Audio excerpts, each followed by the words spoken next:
সিমলা স্ট্রিটে স্বামী বিবেকানন্দর বাড়িতে এই মুহূর্তে অমিত শাহ। পূর্ব নির্ধারিত কর্মসূচি অনুযায়ী নেতাজি ইন্ডোর স্টেডিয়ামে বক্তব্য রাখার পর তিনি এসে পৌঁছেছেন সিমলা স্ট্রিটে শ্রদ্ধা জ্ঞাপন করতে স্বামীজির বাড়িতে। দেখছেন সেই ছবি সরাসরি।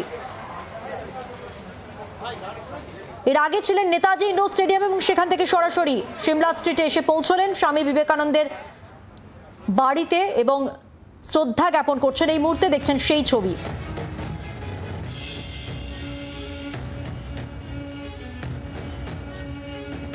পূর্ব নির্ধারিত কর্মসূচি অনুযায়ী সিমলা স্ট্রিটে এই মুহূর্তে রয়েছেন অমিত শাহ স্বামীজির বাড়িতে।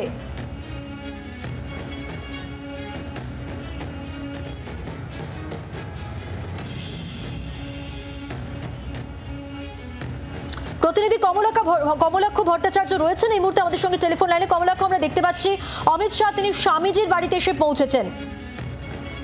একেবারেই দেখো, অমিত শাহ একাধিকবার স্বামী বিবেকানন্দের এই জন্মভিটে তিনি পরিদর্শন করেছেন এবং শ্রদ্ধা জানিয়েছেন। ইতিমধ্যেই তিনি স্বামীজির এই জন্মভিটেতে এলেন, মাত্র 2 মিনিট হলো এবং তিনি স্বামীজির যে পূর্ণাবয়ব মূর্তি রয়েছে সেই পূর্ণাবয়ব মূর্তিতে তিনি পুষ্পার্ঘ অর্পণ করেন এবং এই মুহূর্তে যে রামকৃষ্ণ মিশনের তার যে সাংস্কৃতিক কেন্দ্র রয়েছে স্বামীজির জন্মভিটেতে, সেই সাংস্কৃতিক কেন্দ্র তিনি পরিদর্শন করছেন এবং তার পরপর এখানে অনুষ্ঠান রয়েছে। তিনি একদিকে স্বামীজির ঘরে যাবেন, এরপর বীরেশ্বর শিব মন্দির যেটি রয়েছে সেটি দর্শন করবেন এবং সেখানে তার শ্রদ্ধা জানাবেন।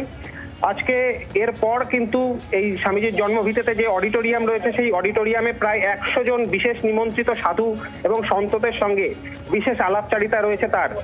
আমরা দেখেছি যে বিজেপির সর্বভারতীয় নেতৃত্ব তারা যখন কোনো রাজ্য সফর করেন বা বিশেষ করে বাংলা সফর করেন তখন মনীষীদের বাড়ি, স্বাধীনতা সংগ্রামীদের বাড়ি বা কোনো বিশেষ আধ্যাত্মিক অঞ্চল তারা সেখানে পরিদর্শন করেন, এটি তাদের রীতি।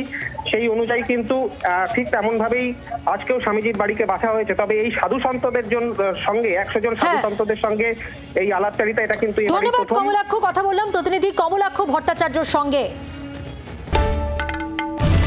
বাংলার আওয়াজ, বাঙালির আবেগ, জি 24 ঘন্টা।